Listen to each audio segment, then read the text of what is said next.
할렐루야. 아멘.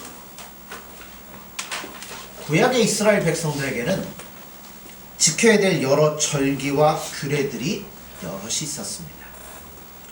그 중에 특히 일주일에 한 번씩 지키는 이 계명으로서 안식일의 규례가 있습니다.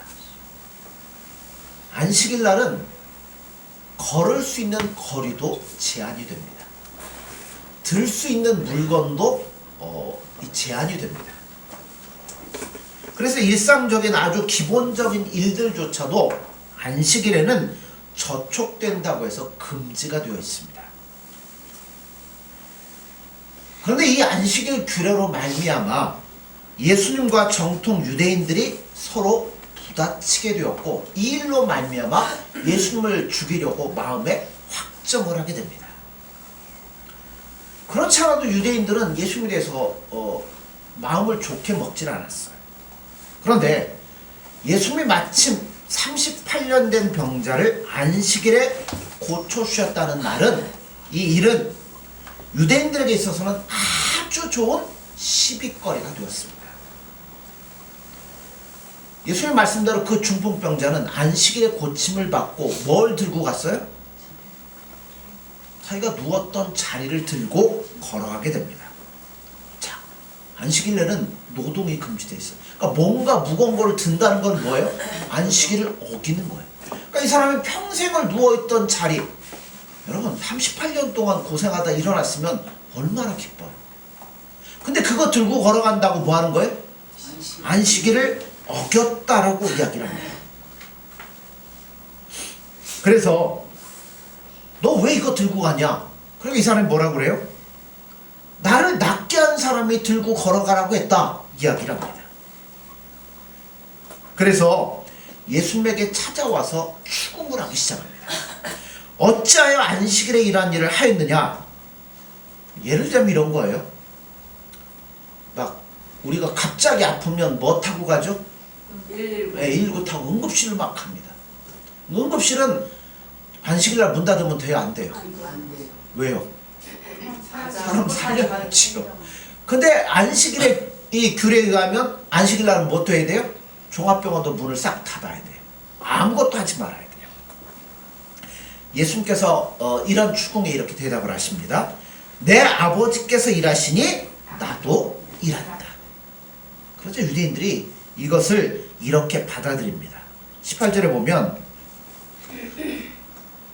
유대인들이 이로 말미암아 더욱 예수를 죽이고자 하니 이는 안식일을 범할 뿐만 아니라 하나님을 자기의 친아버지라여 자기를 하나님과 동등으로 삼으심이러라. 자, 여기서 아주 놀라운 사실을 한 가지를 우리가 발견하게 됩니다.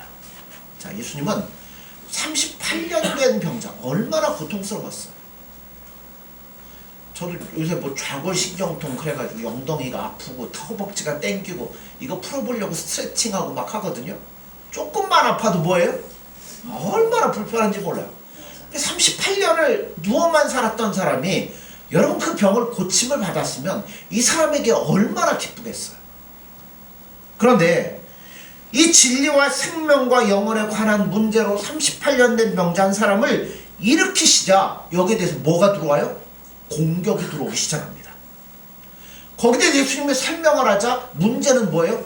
점점 커져가기 시작합니다. 병자를 고치시고 나서 대답하시기를, 예수님 뭐라고 대답해요? 내가 하나님의 아들이다. 인간이 아닌 신이다. 이렇게 선언하신 거예요. 유대인 입장에서 보면 안식일에 일한 것도 문제인데 뭐라고 해요? 자기는 하나님 아버지와 하나라고 이야기를 하니까 이거는 어마어마한 문제가 생기기 시작한 겁니다.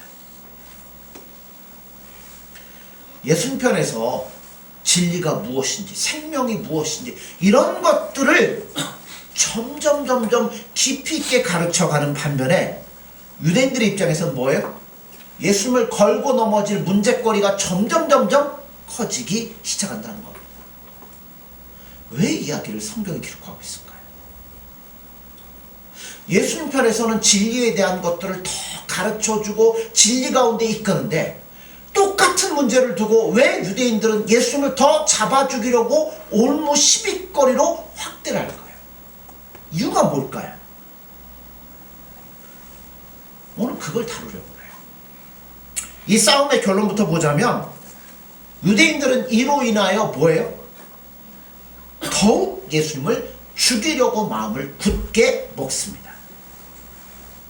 이것이 예수님을 향하여 가지고 있는 유대인들의 마음속에 자리 잡고 있는 중요한 기초입니다. 그들이 예수님을 죽이게 되는 직접적인 동기는 나는 아버지와 하나라는 하나님이라는 이야기에 이스라엘 백성들이 반발을 하게 되는데, 이것이 발전이 되어서 결국 예수님을 죽이는 자리까지 가게 되는 겁니다. 자, 이 발단이 뭐냐면 38년 된 병자를 고친 사건이에요. 그런데 자, 환자의 입장에서는 이 사건을 어떻게 봐요? 은혜이고 너무나 기쁜 일이고 너무나 좋은 일이에요. 근데 똑같은 사건을 유대인들은 뭘로 봐요? 참나마도다, 하나님과 동등되다가 어떻게 이해할 수 있나? 똑같은 사건 속에서 뭘 보느냐에 따라서 완전히 달라진다는 이야기예요. 유대인들에게는 3대 명절이 있습니다. 뭐가 있죠? 첫째, 유월절, 그 다음에 맥추절, 그 다음에 수장절이라고 그러죠. 3대 절기가 있어요. 유월절은 다른 말로 얘기하면 무교절이라고도 합니다.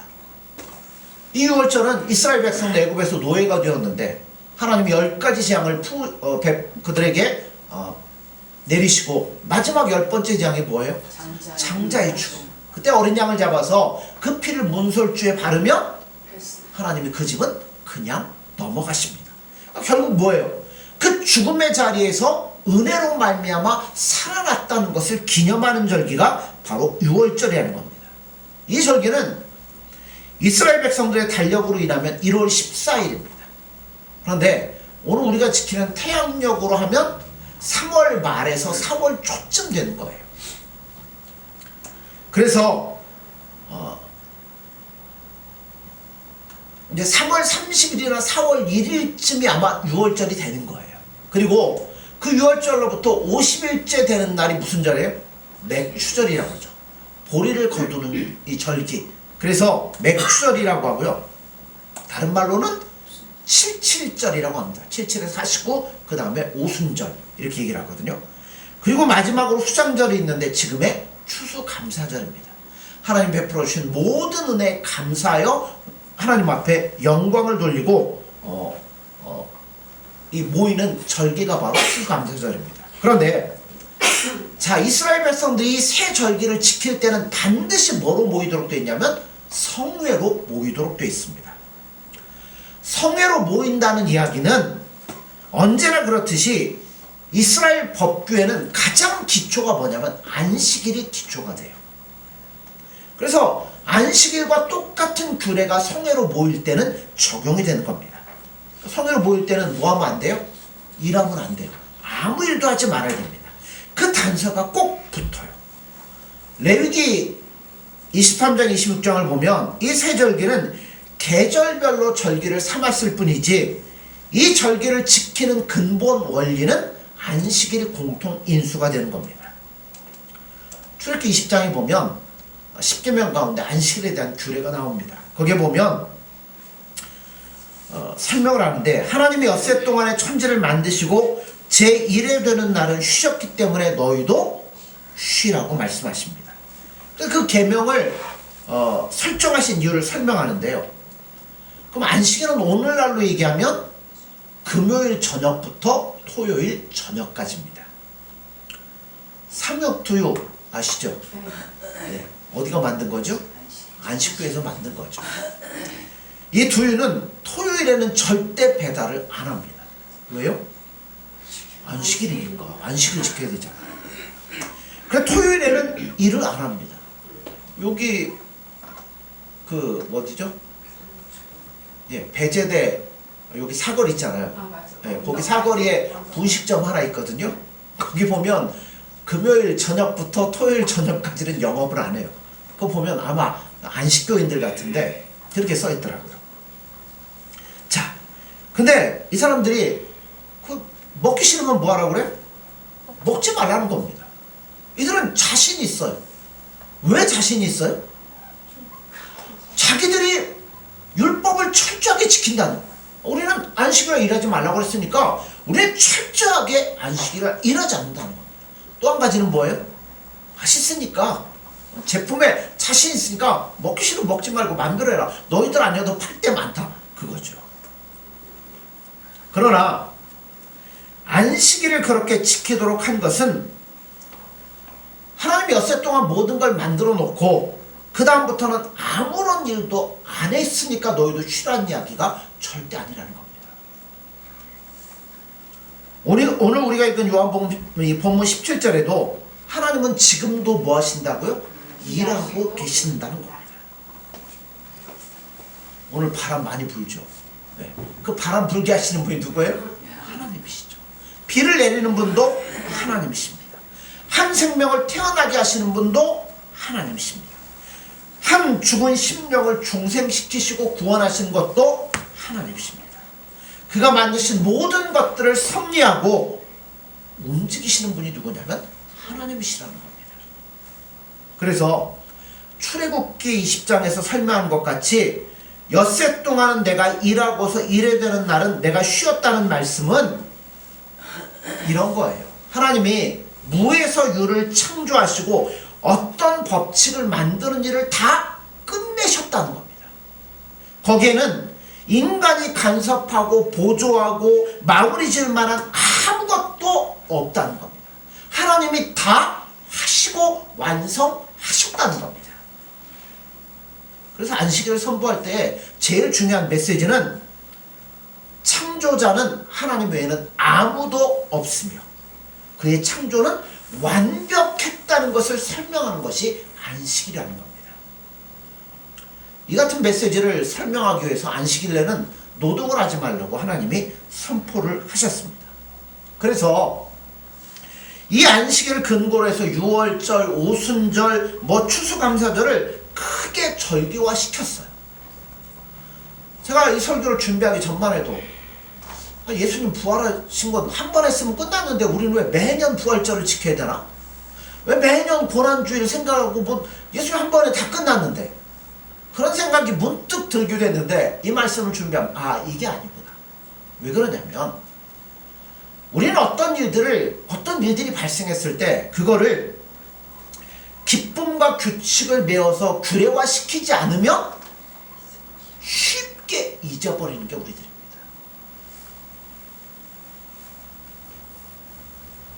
(8월 15일) 무슨 날이죠? 광복절이 뭔 날이에요?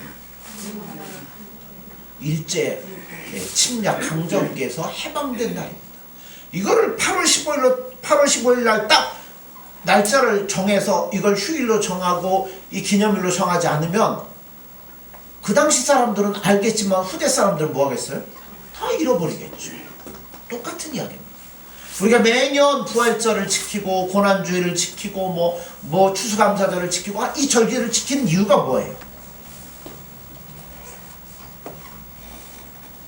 너무나 우리는 잃어버리기 쉬우니까 잊지 말자는 겁니다. 예수님의 은혜를, 예수님의 그 희생을, 예수님의 그 사랑을, 하나님의 은혜를 잊지 말자는 의미에서 이 절기들이 있다는 겁니다. 하나님께서는 이스라엘 백성들로 하여금 유월절을 지키게 하심으로 그때마다 이런 것을 요구를 하시는 거예요. 자, 유월절 지키고 있냐? 이 의미가 뭔지 아냐? 내가 너희를 종되었던 애굽에서 구했느니라. 내가 너희에게 먹을 것, 입을 것을 주고 너희에게 필요한 모든 것을 해결해 주는 자니라. 그거를 잊지 말라고 이 절기를 지키라고 말씀하는 겁니다.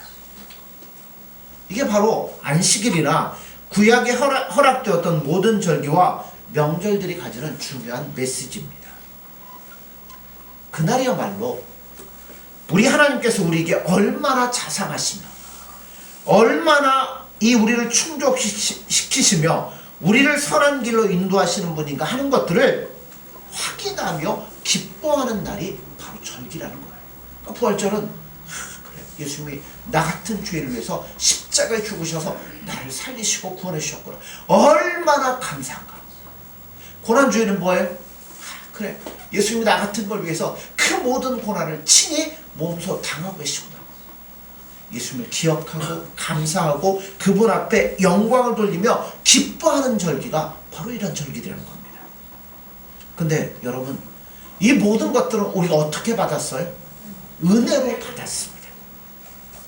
여러분, 우리는 생명을 은혜로 받았어요.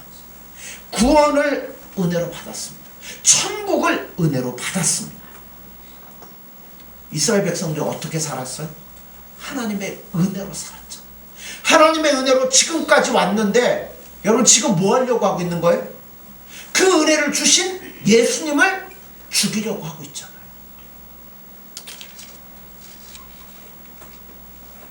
이렇게 받은 것들을 마치 자기 실력으로 얻은 것이냐, 하나님의 은혜를 외면하고 이렇게 오히려 은혜를 주신 하나님을 죽이려 든다 하는 것이 오늘 본문이 우리에게 말씀해 주고 있는 겁니다. 베데스다 목가에 38년 된 이 병자를 고쳐낸 사건을 가지고 유대인들은 뭐 하고 있는 거예요? 예수님을 죽이려고 결론지어 내려가고 있다는 겁니다. 왜 이것을 예수님이 하나님이 이 본문 말씀을 통해서 우리에게 말씀하고 있을까요? 그건 바로 그거예요. 우리 인간들이 본능적으로 얼마나 하나님을 싫어하는가 하는 것을 보여주려고 한다는 겁니다. 하나님은 우리에게 모든 충족을 채워주시는 분이십니다. 예수님은 우리를 선한 곳으로 인도해 주시는 분입니다. 우리보다 우리의 체질을 더 잘 아시는 분입니다. 내게 유익한 것을 위해서 항상 좋은 쪽으로 인도해 주시는 분이 누구냐면 예수님이라는 겁니다.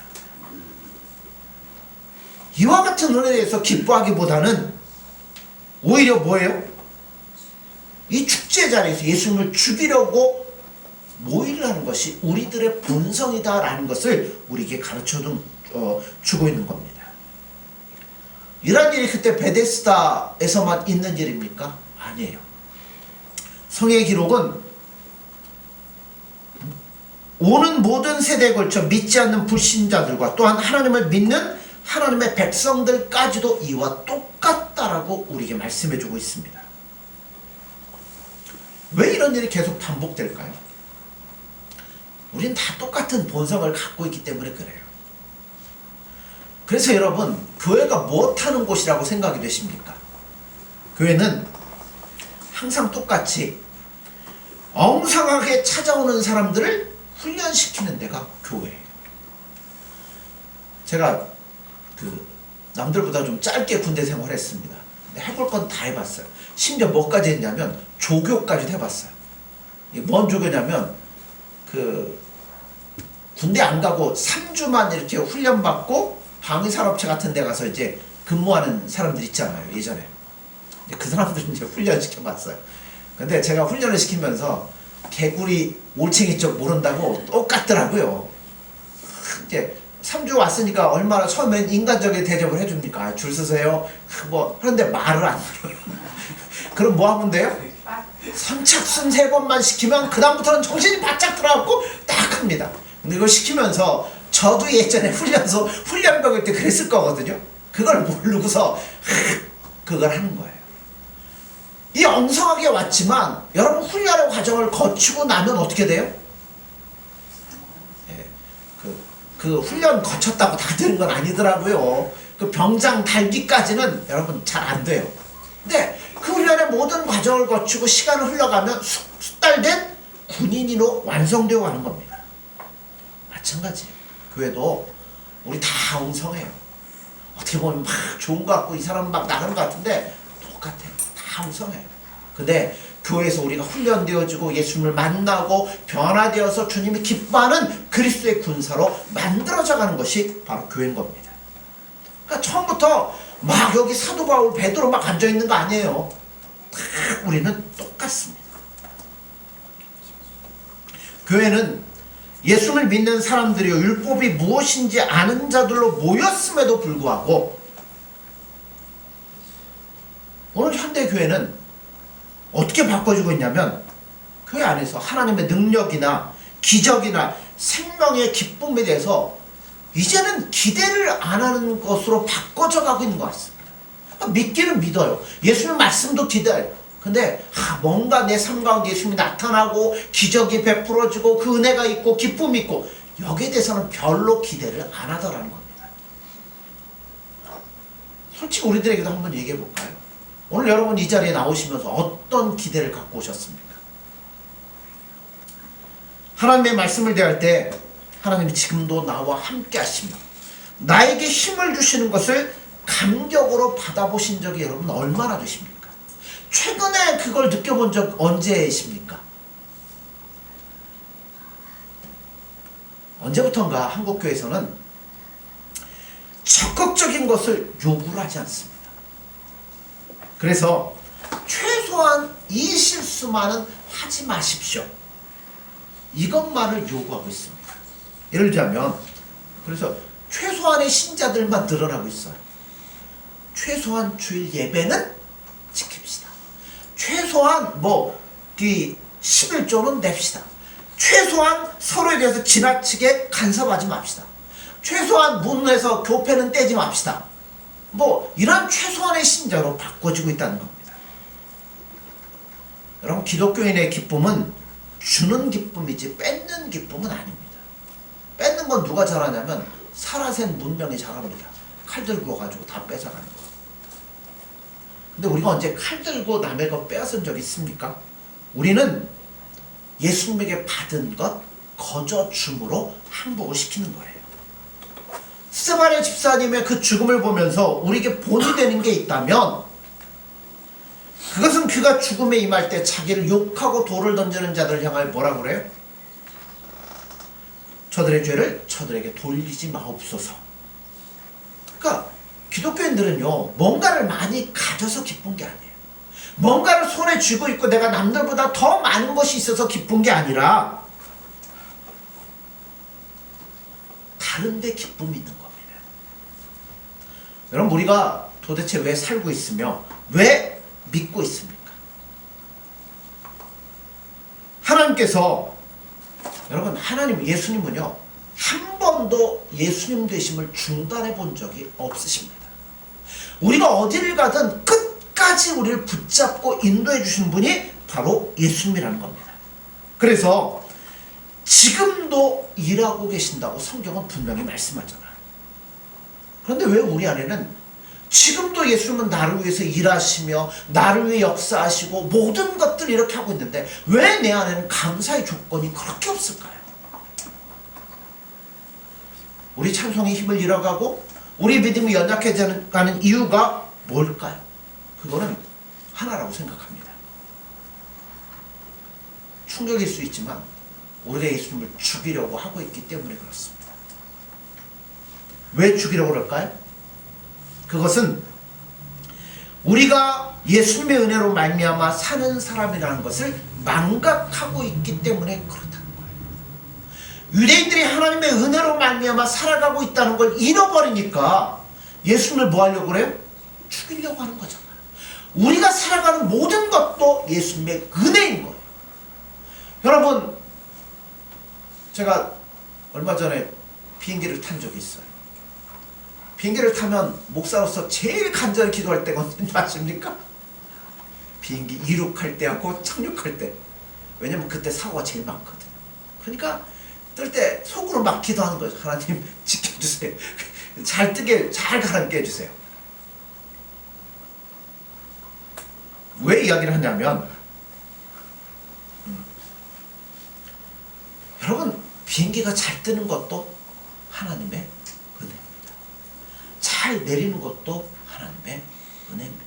얼마 전에 한국에 큰 불 났죠. 그래서 막 그 삶의 모든 터전을 다 태워버리고 잃어버린 사람도 있고요. 그 화재로 인해서 죽은 사람들도 많아요.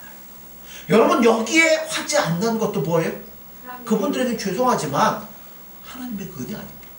여러분 이렇게 건강 이 자리에 나온 것도 뭐예요? 예수님의 은혜 아닙니까? 그 은혜임을 망각하는 순간 우린 예수님과 대적이 되는 거예요.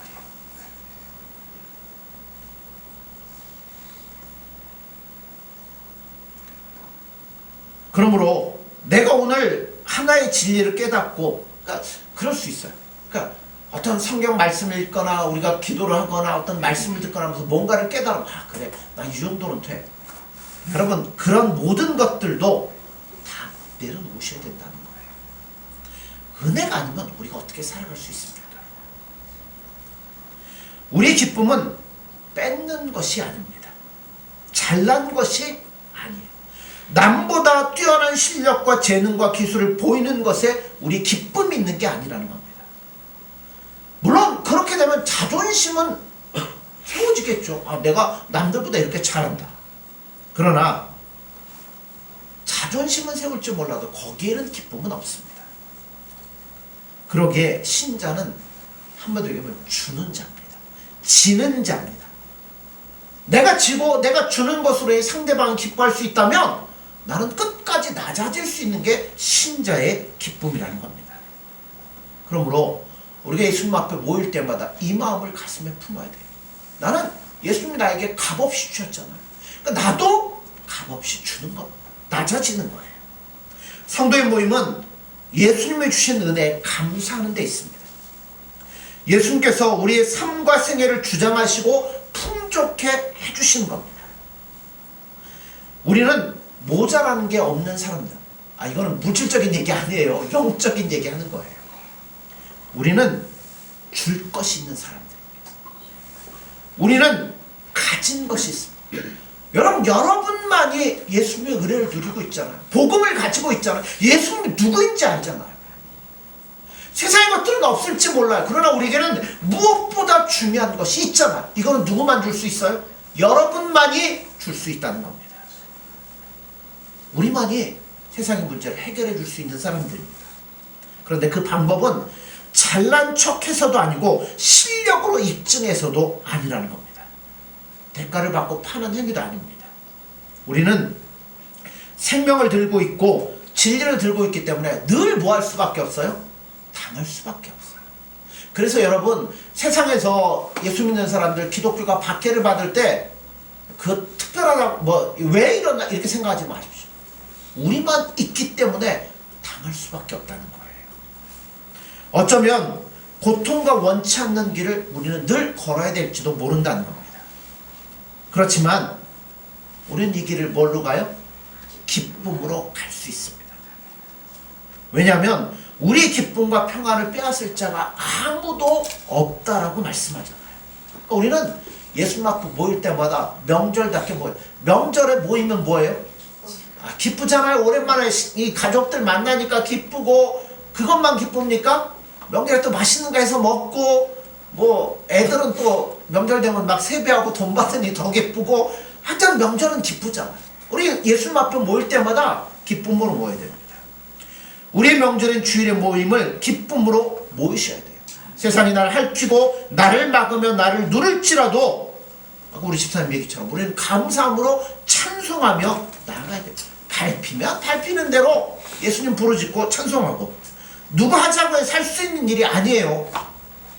이건 내가 결심을 한다고 되는 게 아니에요. 예수님이 은혜를 주셔야만 됩니다. 아멘. 그러니까 우리는 예수님께 목매야 돼요. 예수님 은혜 안 주면요 우리는 진짜 세상에서 아무것도 아닌 거예요. 아무것도 아닌 것 같고 목에다 힘주고 살아가는 게 우리들인데 여러분 예수님의 은혜가 있어야 돼요. 아멘. 그러나 이것은 반드시 기억하십시오. 여러분 중에 아무도 외인이 없으며 은혜 받지 못할 자가 없습니다. 우리 예수님 사모하면요 예수님 은혜를 사모하면요 예수님 우리 마음속에 은혜를 주십니다. 아멘. 기쁨을 주십니다. 아멘. 어떠한 것에도 이겨낼 수 있는 힘과 능력을 주신다는 겁니다. 아멘. 그러므로 기뻐하십시오. 아멘. 세상의 아픔과 세상의 어려움이 왜 교회 안에까지 침투해서 신자들을 침울하게 만들겠습니까? 단 한 가지예요. 여러분 우리 자랑하지 마십시오. 나 예수님 잘 믿는다고 절대 그렇게 생각하지 마십시오. 우리는 예수님의 은혜가 아니면 죽는 겁니다. 그러므로 그 은혜를 소망하십시오. 오늘도 은혜를 달라고 주일 모일 때마다 예수님 난 예수님의 은혜가 아니면 죽습니다. 오늘 찬송할 때 우리가 기도할 때 말씀 들을 때 예수님 내 심령 가운데 오셔가지고 은혜를 팍팍 뿌려주셔가지고 이 은혜로 인해서 기뻐하며 돌아갈 수 있도록 도와달라고 기도하십시오. 아멘. 그래야 우리가 이 세상 가운데서 기쁨으로 누리며 살아갈 수 있습니다. 이 은혜를 누릴 수 있는 저와 여러분들이 되어지기를 간절히 소원합니다. 기도하겠습니다. 이제 고난주간입니다. 우리가 무엇이라고 예수님 우리를 이렇게 사랑하셔서 이 땅에 오셔서 우리에게 모든 것들을 다 주시고 우리 대신에 인간들의 조롱과 멸시와 천대를 감당하시며 우리를 구원해 주시니 예수님 감사합니다. 우리가 이 자리에 선 것은 우리 힘이 아닙니다. 다 예수님의 은혜입니다. 그 은혜만을 소망하는 저희들 되게 도와주시고 어떠한 것도 자랑할 것이 없도록 도와주셔서 오직 자랑한다면 예수님만을 자랑하며 예수님만을 선포할 수 있는 복된 심령이 되어지도록 도와주옵소서. 예수님의 이름으로 기도드립니다. 아멘.